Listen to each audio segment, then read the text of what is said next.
धरती पर इंसान कहां से आए? ये एक ऐसा सवाल है जिसकी खोज में इंसानों ने धरती के इतिहास को खंगाल डाला है। आज के मानवों ने अपने ओरिजिन की अलग अलग थ्योरीज दी हैं। हर एक धर्म में इंसान के उद्गम के बारे में बताया गया है कि कैसे इंसान धरती पर आए। लेकिन इंसानों के ओरिजिन को अगर विज्ञान की नजर से देखा जाए तो कहानी पूरी तरह से बदल जाती है, क्योंकि विज्ञान का कहना है कि इंसान एवोल्यूशन यानी क्रमिक विकास के चलते इस धरती पर आए हैं। विज्ञान के अनुसार इंसानों का उद्गम 4 पैरों पर चलने वाले बंदरों जैसे दिखने वाले जीवों से हुआ है। आज से लाखों साल पहले इंसान बंदरों के जैसे थे, जो बाद में आदि मानव बने, और आज वो आदि मानव संपूर्ण मानव बन चुके हैं। लेकिन इन बातों में कितनी सच्चाई है?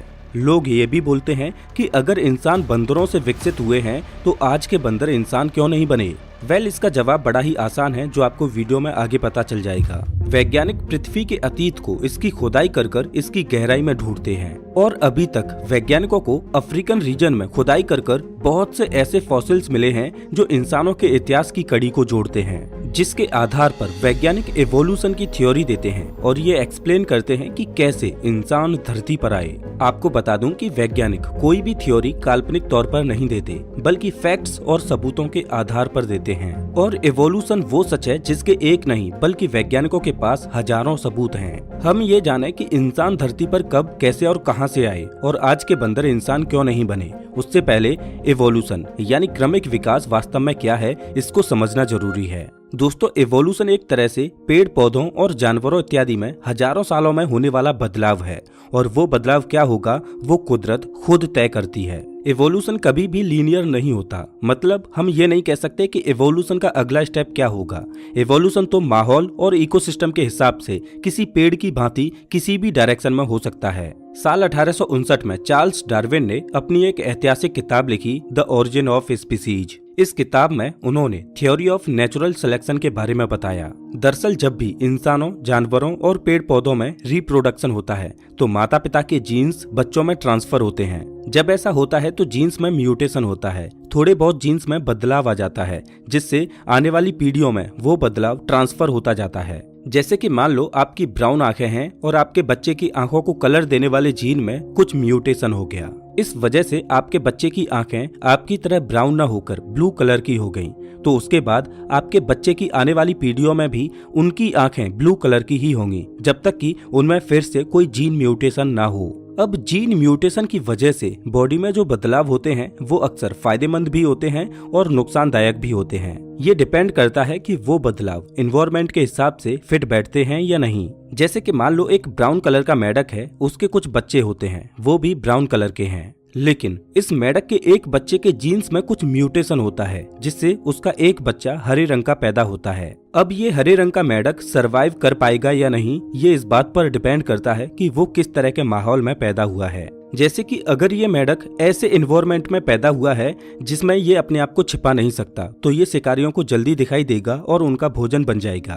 तो ये म्यूटेशन इसके लिए नुकसानदायक होगा और ये अपनी आने वाली पीढ़ियों को आगे नहीं बढ़ा पाएगा। लेकिन अगर वहीं ये मेंढक एक ऐसे एनवायरनमेंट में पैदा होता है जिसमें ये अपने आप को शिकारियों से छिपा सकता है, तो ये बच जाएगा और ये अपनी आने वाली पीढ़ियों को आगे बढ़ा पाएगा, और इसकी आने वाली पीढ़ियां भी हरे रंग की ही पैदा होंगी। ऐसे में इसके जीन्स में हुआ ये म्यूटेशन इसके लिए फायदेमंद होगा। इसी को नेचुरल सिलेक्शन कहा जाता है। नेचुरल सिलेक्शन का ये नियम एक बेरहम और कठोर नियम है, जिससे होकर सबको गुजरना पड़ता है। आज आप धरती पर जितनी भी प्रजातियों को देखते हो वो सभी इस कठोर नेचुरल सिलेक्शन के नियम से होकर गुजरी हैं, तब जाकर आज के रूप में इवॉल्व हुई हैं। और जो प्रजातियां नेचुरल सिलेक्शन के नियम को झेल नहीं पाईं, वो धरती से विलुप्त हो गईं। हम इंसान आज इतने विकसित हुए हैं तो कहीं न कहीं अतीत में हमारे पूर्वजों ने कई बार नेचुरल सिलेक्शन की परीक्षा दी होगी, तब जाकर हम धरती की डोमिनेंट प्रजाति बन पाए। अब ये एवोल्यूशन माहौल के हिसाब से कैसे होता है, और आज के बंदर हमारे पूर्वज क्यों नहीं हैं, और आज के बंदर इंसान क्यों नहीं बने,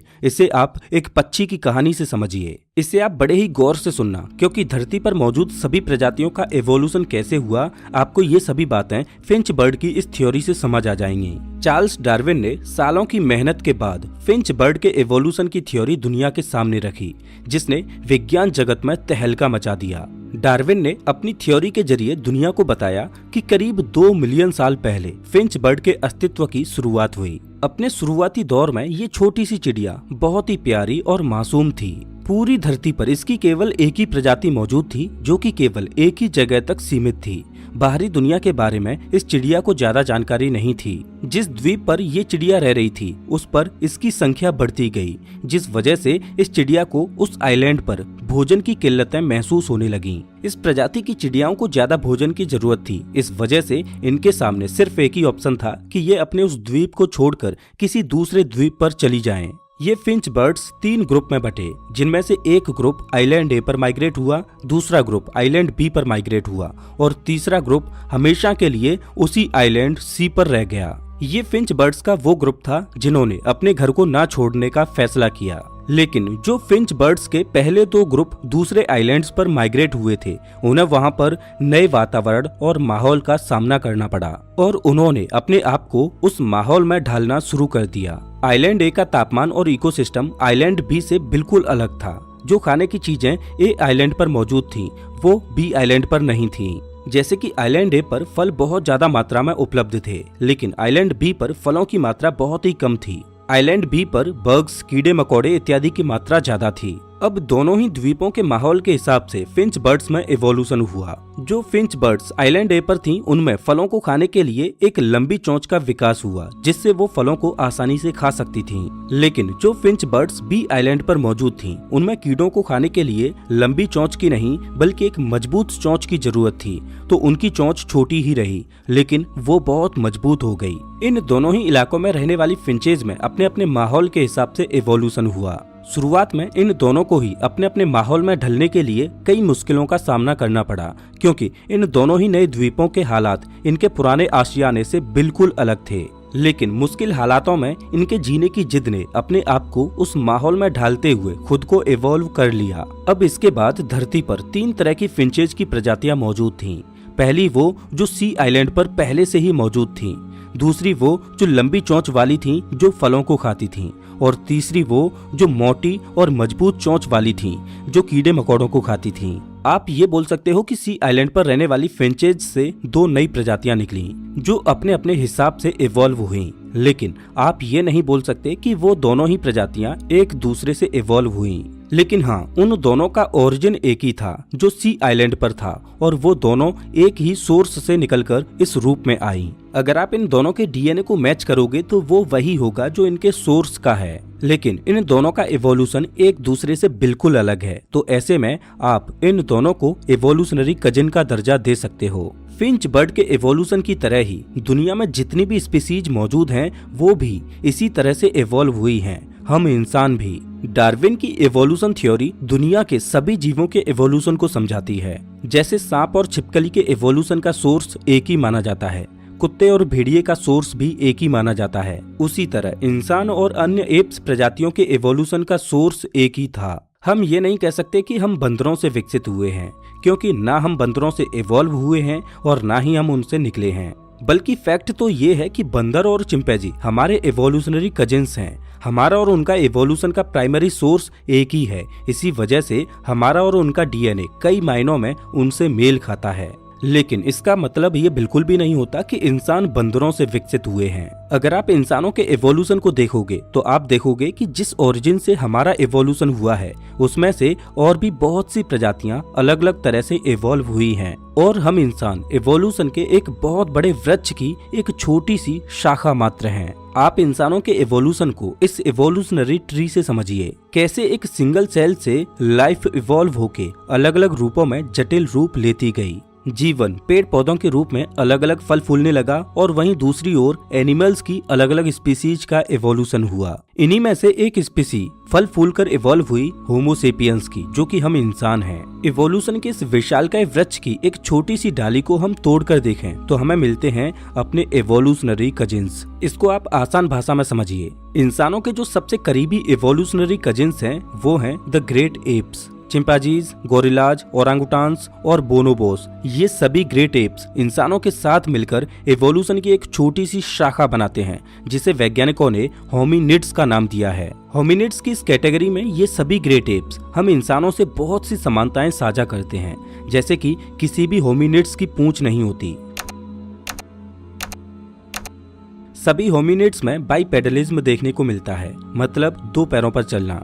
हालांकि हम इंसानों में दो पैरों पर चलना ज्यादा अच्छे से दिखाई देता है, लेकिन बाकी के जो ग्रेट एप्स हैं जैसे कि गोरिल्लाज इत्यादि, ये भी दो पैरों पर अच्छे से चलते हैं। सभी होमिनिड्स के ब्लड ग्रुप भी सेम होते हैं, जैसे कि ए, बी, AB, O और इनके नेगेटिव और पॉजिटिव। अगर इनके डीएनए की बात करें तो इंसानों और चिंपांजीज का डीएनए लगभग 99% तक सिमिलर होता है। गोरिल्लाज और इंसानों का डीएनए 98% तक सिमिलर होता है। ओरांगुटान से हम इंसानों का डीएनए 97% तक मेल खाता है। अगर आप होमिनिड्स के इस एवोल्यूशन ट्री को देखें तो इसमें आप देख पाओगे कि इस पॉइंट पर हम इंसानों और ग्रेट एप्स का कॉमन एंसेस्टर रहा होगा, जहां से एवोल्यूशन दो शाखाओं में हुआ। एक शाखा में ओरांगुटान्स इवॉल्व हुए और दूसरी शाखा में गोरिल्लाज, चिंपांजीज, बोनोबोस और हम होमो सेपियंस इवॉल्व हुए। उसी तरह इस पॉइंट पर भी एक कॉमन एंसेस्टर रहा होगा, जहां से एवोल्यूशन फिर से दो शाखाओं में हुआ होगा, जहां से एक शाखा में गोरिल्लाज इवॉल्व हुए और दूसरी शाखा में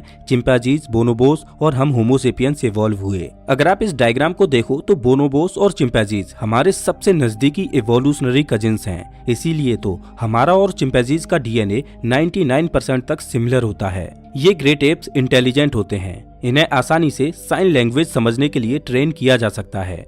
इन्हें भी हमारी तरह टीवी देखना पसंद है। इन्हें भी हमारी तरह गुदगुदी होती है। होमिनिड्स से एक स्टेप पीछे जाएं तो आती है होमिनॉइड्स की कैटेगरी, जिसमें ग्रेट एप्स और इंसानों के साथ लेसर एप्स यानी गिबन्स की 24 प्रजातियां भी शामिल हो जाती हैं। गिबन्स कुछ इस तरह के दिखाई देते हैं। इनका डीएनए हम इंसानों से 96% तक मेल खाता है। अगर आप इस पॉइंट पर देखो तो गिबन्स और होमिनिड्स का एक ही एंसेस्टर था, जहां से एवोल्यूशन दो शाखाओं में बटा। इससे अगर एक स्टेप और पीछे जाएं तो आती है एंथ्रोपॉइड्स की कैटेगरी, और इस कैटेगरी में बंदर भी शामिल हो जाते हैं। अगर यहाँ से एक स्टेप और पीछे लें तो आती है प्राइमेट्स की कैटेगरी। इस कैटेगरी में टार्जियर्स और लेमुर्स भी शामिल हो जाते हैं। टार्जियर्स ये छोटे छोटे बंदर होते हैं जो बहुत ही शर्मीले किस्म के जानवर हैं।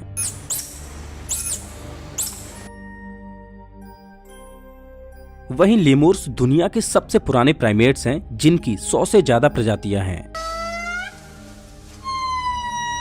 अब आप प्राइमेट्स के एवोल्यूशन के इस ट्री को देखिए कि कैसे हम सभी प्राइमेट्स का एक कॉमन एंसेस्टर था, जहां से एवोल्यूशन कई शाखाओं में हुआ। आप इस डायग्राम में देख सकते हो कि हम बंदरों से इवॉल्व नहीं हुए, बल्कि बंदरों, ग्रेट एप्स और हमारा एक कॉमन ओरिजिन से इवोल्यूशन हुआ है। लेकिन वास्तव में हम इंसान खास हैं। हमारा इवोल्यूशन बाकी के अन्य जानवरों से बिल्कुल अलग तरह से हुआ है। आप यहाँ पर इस पॉइंट पर देख सकते हो कि हम इंसानों का एक कॉमन एंसेस्टर रहा होगा, जहाँ से हम इंसान यानी होमो सेपियंस इवॉल्व हुए। वास्तव में देखा जाए तो इस कॉमन एंसेस्टर से डायरेक्ट होमो सेपियंस अस्तित्व में नहीं आए, बल्कि इसके बीच में भी एवोल्यूशन कई शाखाओं में हुआ था, और वो थे हम इंसानों के सबसे करीबी एवोल्यूशनरी कजिन्स, जो आज इस पृथ्वी पर मौजूद नहीं हैं। हम इंसान यानी होमो सेपियंस तो पृथ्वी पर महज 3 लाख साल पहले ही आए, लेकिन आज का इंसान बनने की नींव तो अभी से 70 लाख साल पहले ही रखी जा चुकी थी।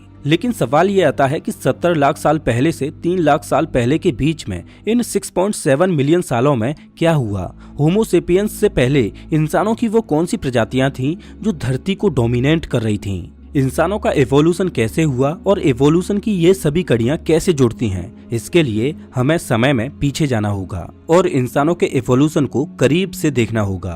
तो इसके लिए आपको इस पॉइंट से इंसानों के एवोल्यूशन को समझना होगा। यहाँ से इस पॉइंट से आप देख पा रहे होंगे कि एक शाखा में बोनोबोस और चिंपैंजीज का एवोल्यूशन हुआ और दूसरी शाखा में हम इंसानों का एवोल्यूशन चला। तो इस पॉइंट से आज का होमो सेपियंस बनने में इंसानों की जितनी भी प्रजातियां इवॉल्व हुई जो आज हमारे बीच नहीं हैं, उन सबको वैज्ञानिकों ने एक कैटेगरी में बांटा और ये होमिनिन्स की कैटेगरी है। आज से करीब 7 मिलियन साल पहले होमिनिन्स ग्रेट एप्स के पूर्वजों से अलग हुए और होमिनिन कैटेगरी की जो सबसे पहली प्रजाति थी वो थी सहेलांथ्रोपस की, जो आने वाले कई मिलियन सालों तक एप्स के जैसे ही दिखते थे। लेकिन धरती का माहौल बदलता गया और ये प्रजाति इवॉल्व होती गई और आज से करीब 4 से 5 मिलियन साल पहले आर्डिपिथेकस की प्रजाति इवॉल्व हुई। आर्डिपिथेकस की ये प्रजाति दोनों पैरों से चलने में सक्षम थी, लेकिन अभी भी ये पूरी तरह से पेड़ों को नहीं छोड़ पाए थे।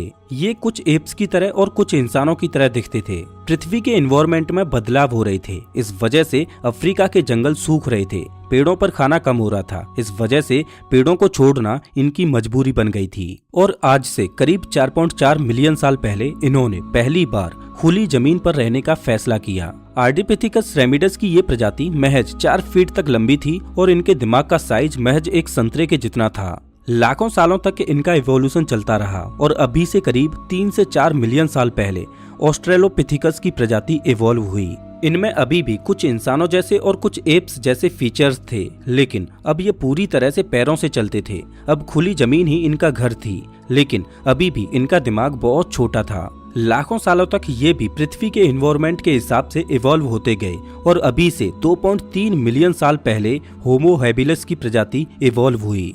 अगर आप इस इवोल्यूशनरी ट्री में देखो तो यहाँ से होमो की प्रजातियां शुरू हो जाती हैं। जितनी भी होमो कैटेगरी की प्रजातियां थीं, उन सभी में लगभग इंसानों जैसे ही फीचर्स थे।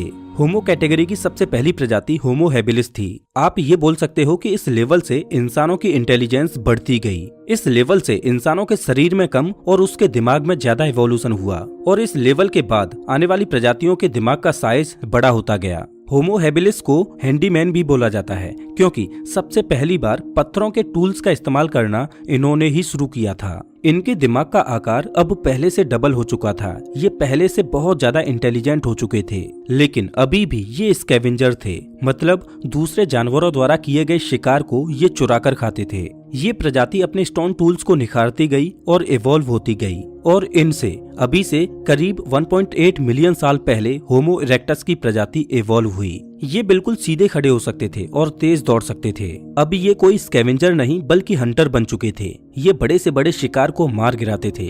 इन्होंने टीम बनाकर काम करना सीख लिया था। होमो इरेक्टस वो पहली प्रजाति बनी जो आग को कंट्रोल करना सीखी और मीट को पकाकर खाना सीखी। समय के साथ इनका इवोल्यूशन चलता रहा और अभी से 3 से 4 लाख साल पहले 2 इंटेलिजेंट होमो स्पीसीज उभरकर सामने आई, होमो निएंडरथैलेंसिस और होमो सेपियंस। इन दोनों प्रजातियों ने अफ्रीका के बाहर एक नई दुनिया में कदम रख दिया था और देखते ही देखते ये पूरी दुनिया में फैलने लगे। इन्होंने खुद के साथ साथ अपने हथियारों को भी इवॉल्व कर लिया था और अभी से करीब 40 से 50 हजार साल पहले इन्होंने आपस में कम्युनिकेट करने के लिए भाषाओं को इजाद किया। हाँ, वो बात अलग है कि इनकी भाषा आज की तरह एडवांस नहीं बल्कि टूटी फूटी थी, लेकिन अपनी टूटी फूटी लैंग्वेज के जरिए ये आपस में कम्युनिकेट कर सकते थे। भाषा के द्वारा एक दूसरे की भावनाओं को समझ सकते थे। लेकिन अभी से करीब 30,000 साल पहले अचानक निएंडरथल्स की प्रजाति पृथ्वी से विलुप्त हो गई। निएंडरथल्स पृथ्वी से क्यों विलुप्त हुए, इसका सटीक जवाब कोई नहीं जानता। इसके बाद पृथ्वी पर केवल एक ही होमो प्रजाति बची थी, वो थी होमो सेपियंस की, यानी हम इंसानों की। लेकिन अभी भी इनको सरवाइव करने के लिए बहुत सी चुनौतियों का सामना करना था। निएंडरथल्स के विलुप्त होने के कुछ हजार साल बाद पृथ्वी पर एक आइस एज आई जो अभी से करीब 15,000 साल पहले तक चली। क्योंकि होमो सेपियंस को आग को कंट्रोल करने का ज्ञान इनके पूर्वजों से मिला था, इस वजह से उन्होंने आइस एज को तो सरवाइव कर लिया, लेकिन इस आइस एज ने उन्हें एक सबक सिखाया। आइस एज के दौरान खाने की कमी हो गई थी, इस वजह से उन्होंने खाने की अहमियत को समझा और आज से करीब 10,000 साल पहले उन्होंने खेती करना सीखा। बाद में इंसानों ने पहिए का आविष्कार किया जिसने इंसानों को गति दी और रेस्ट इज हिस्ट्री जो आप सभी जानते हो। कभी जंगलों में रहने वाला इंसान आज चांद पर पहुंच चुका है, पृथ्वी को छोड़ ब्रह्मांड की सीमाओं को मापने की कोशिश कर रहा है दोस्तों कुछ लोग एवोल्यूशन को सही नहीं मानते, लेकिन वास्तव में वैज्ञानिक रूप से देखा जाए तो एवोल्यूशन पृथ्वी पर मौजूद लाइफ फॉर्म के ओरिजिन को सटीक तरह से एक्सप्लेन करता है। हम इंसानी अकेले ऐसे नहीं हैं जो इस तरह से इवॉल्व हुए हैं, बल्कि आज आप पृथ्वी पर जितनी भी प्रजातियों को देखते हो और जो प्रजातियां पृथ्वी से विलुप्त हो चुकी हैं, वो सभी अतीत में पृथ्वी के बदलते माहौल के साथ नेचुरल सिलेक्शन की परीक्षा को पास करते हुए इवॉल्व हुई हैं। हाँ, वो बात अलग है कि जीवन के इवोल्यूशन की इस दौड़ में कोई जानवर इवॉल्व होते हुए कई प्रजातियों में बट गए। जैसे कि आपने सांपों की कई प्रजातियां देखी होंगी, गधे, घोड़े, खच्चर, इनका ओरिजिन कभी एक ही रहा होगा।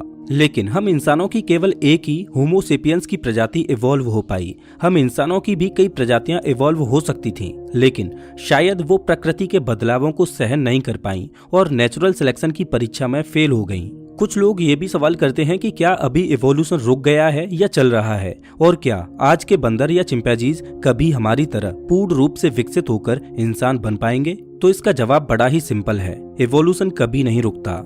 आज भी इवोल्यूशन जारी है। इवोल्यूशन एक स्लो और लंबा प्रोसेस है। इस वजह से इवोल्यूशन की वजह से होने वाले बदलावों को हम अपने छोटे से जीवन काल में महसूस नहीं कर पाते। आज इंसानों में इवोल्यूशन हो रहा है, इसका सबूत ये है कि पृथ्वी के अलग अलग वातावरण और माहौल के हिसाब से हम इंसान इवॉल्व हो रहे हैं। जैसे कि ठंडे इलाकों में रहने वाले लोगों की स्किन लाइट कलर की होती है, वहीं गर्म जगहों पर रहने वाले लोगों की स्किन डार्क कलर की होती है। अलग अलग जियोग्राफी के हिसाब से लोगों की आंखें बदलती हैं, हाइट बदलती है। ये इवोल्यूशन ही तो है। रही बंदरों और चिंपैंजीज की बात, तो आप ये आस लगाकर मत बैठो कि वो कभी इंसानों की तरह इवॉल्व होंगे, क्योंकि इवोल्यूशन प्राकृतिक बदलावों पर निर्भर करता है। आज हर एक देश की अपनी अपनी बाउंड्रीज हैं। इनमें मौजूद जानवर एक ही जगह पर सीमित होकर रह गए हैं। जब तक कोई जानवर अपने नेचुरल हैबिटेट को छोड़कर किसी नए हैबिटेट में प्रवेश नहीं करता, तब तक उसमें इवोल्यूशन होना संभव नहीं है। क्योंकि इवोल्यूशन एक तरह से नए वातावरण को एडॉप्ट करके उसमें अपने आप को ढालना और नई पीढ़ी को आगे बढ़ाना है। लेकिन हम इंसानों ने जानवरों पर इतनी बंदिशें लगा दी हैं कि वो यहाँ से अब विलुप्त हो सकते हैं, लेकिन इवॉल्व नहीं। दोस्तों मुझे उम्मीद है कि आपको ये वीडियो जरूर पसंद आया होगा।